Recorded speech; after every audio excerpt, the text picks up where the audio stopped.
Hey, sports fans. Greg Medford from the Greg Medford Show. Thanks for joining us. Coming to you from the Atlanta Blade Show 2023 here in Atlanta, Georgia.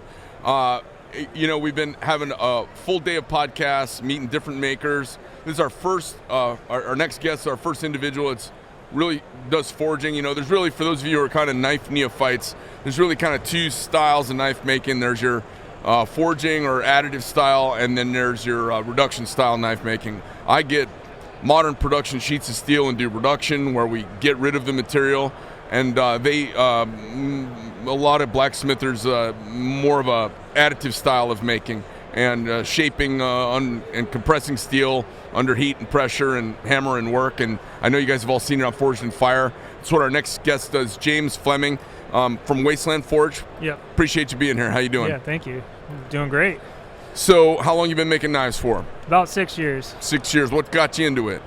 I shattered my knee shortly after getting out of the Army, and I saw friends doing it, and so I got into it. How'd you shatter your knee? I was skateboarding in Baton Rouge. Skateboarding in Baton Rouge. Yeah. It's not a sexy story. No. Did you get injured while you were in the Middle East at all? I was blown up, so I have a traumatic brain injury. Yep. Other than that, no sustained physical injuries. You okay from your TBI? Yeah. I mean, slight memory loss and memory issues, and pretty much, yeah. How about everything else? Everything else is great. I Yeah. mean, other than bad joints, but everybody gets that from the military. Yeah. How old are you? I'm 35. 35. Okay. How about PTSD? Oh, I got blown up. Yeah. You got a little bit of that? Yeah, I mean, is it settling down with time? Yeah, there's with PTSD comes its side effects.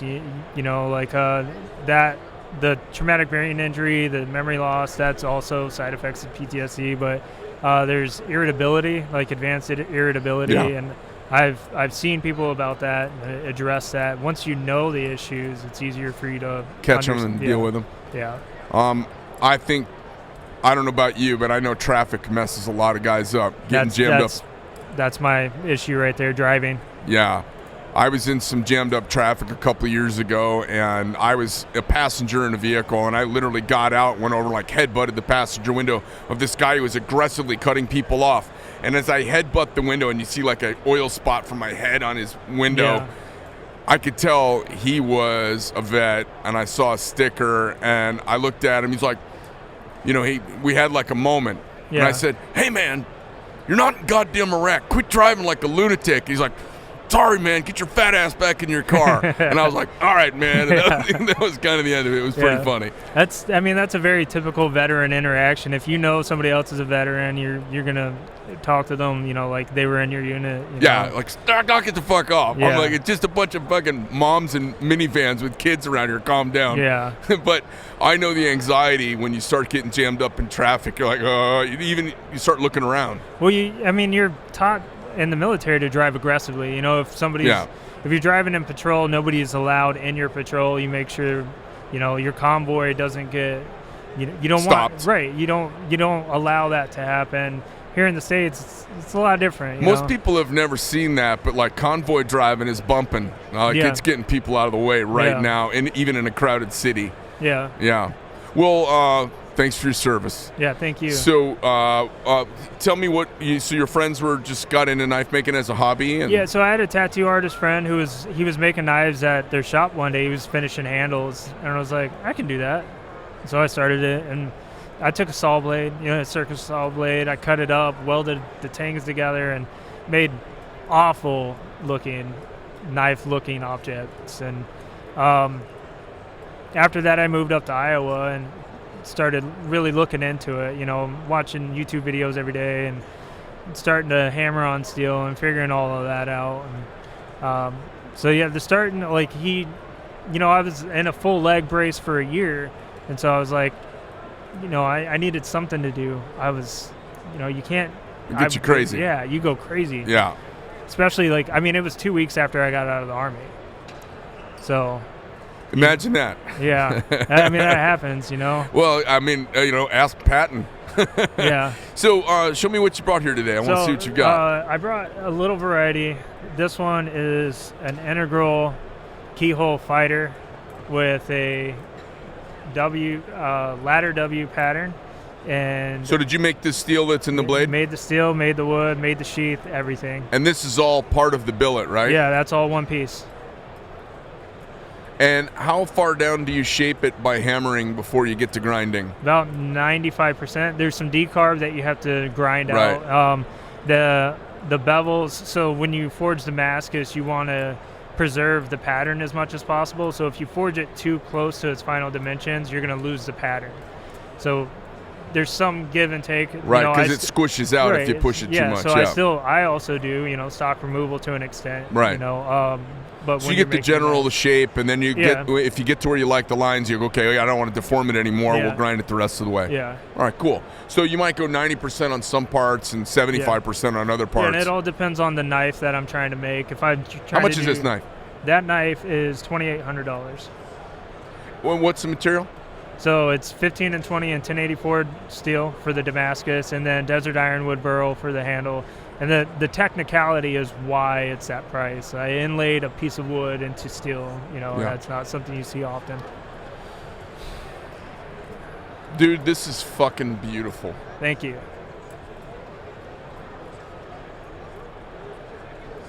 You should not be fucking doing anything else. You should be a knife maker. Yeah. It's fucking gorgeous. It's a great looking knife. I love it. And so, my knives usually range. I brought over some of my nicer ones, but I also do, very usable outdoor knives. Yeah. I do some mid-tech stuff where I have billets cut. And you call this a keyhole? Yeah, it's a keyhole integral. And a lot of guys do this kind of thing? No. No. Is that what you're calling it? No, I mean that's what it's called. It's just not done very much. It's very it's a technical. fucking pain in the ass. Oh yeah. Yeah. So after you make this, you gotta get in here with a file and clean all this up. Yeah. So you want to keep everything real sharp, 90 degrees. Yeah. Because you're actually using the steel to shave the handle material down to fit inside. When you push it in. Yeah. You're pressing that in, and it's shaving a 1/16 of an inch off at a time. And you go in there, shave that flashing off, press it again until it's flush fit.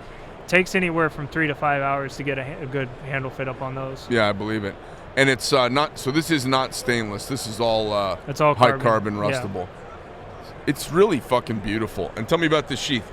So the sheath is veg tan leather. I make knives, so I have to have a sheath for the knives. I don't make the knives for the sheaths. So yeah, it's very utilitarian, stylistic, but. I stitch it on a stitching machine. Like a onesie stitcher? Yep. Yep. It's a hand crank. And so it's something that you can carry it on your hip. It still looks good. Yep. And, the shape is complementary to the knife, and that's usually what I do with my sheaths. Yeah. And then this knife is another Damascus. This one's not integral. This is a wrought iron guard with 14 karat gold brazed onto it. The blade is a multi-bar twist, and the handle is 5,500-year-old ancient bog oak. What is it? 5,500-year-old ancient bog oak. The last word. Bog oak. Log oak. Bog. Bog. Oh, bog oak. Yeah. Okay. Sorry, I was missing that. It's a little ambient noise, and I got middle-aged ears. Yeah. Too much firearms. Too much bang bang. Wow, this is really lovely. And I haven't seen this, and it's not my thing, but you're a technical guy. Pretty cool.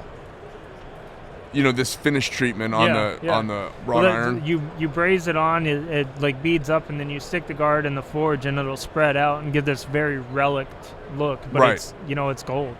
Right. So it's cool. Very cool. And bog oak. Yep. Where do you get bog oak from? From knife suppliers? Yeah, usually handle material suppliers. And what's cool about bog oak? Is it well, it's fossilized wood. It is fossilized, pretty much. So it's stabilized naturally. Yeah. Well, you do have to do some stabilization, but there are those white crystallizations that you see in there between the grain. Yep. That's minerals from the earth. It is taking on some hardened minerals. What do you call this knife?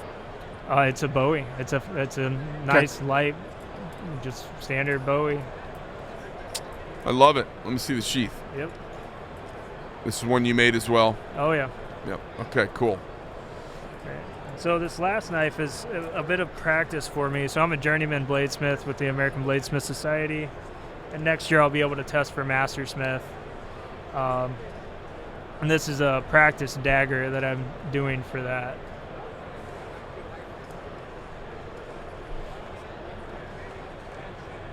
So that's a super fine, high layer twist Damascus.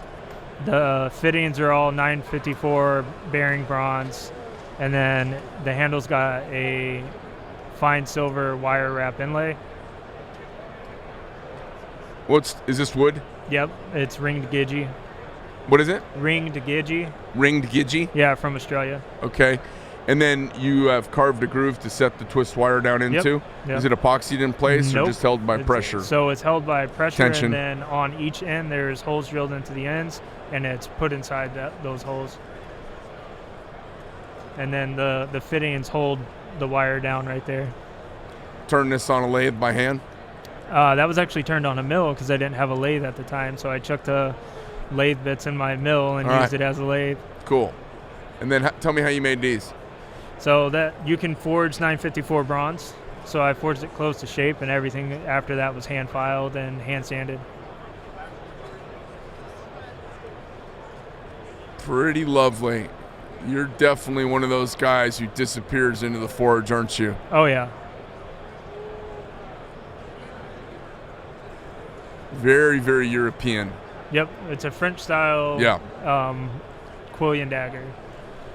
Yeah, I've taken pictures of this stuff in castles and chateaus in France, actually. Yeah. The National Military Museum in Paris. Oh yeah. Yeah, have you ever been over there? I have not been to Paris. Pretty cool.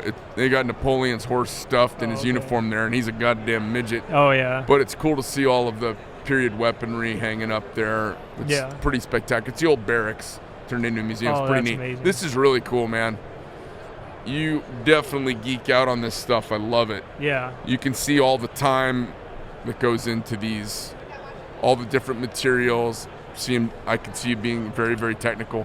Is there a sheath you're making for that? Yeah, eventually I'll make a sheath for that. I didn't have time before. Will it be leather show. or a wood thing? It will be wooden wrapped with leather with bronze fittings on the top and bottom. Very cool. Very, very typical to the style of dagger. Yeah.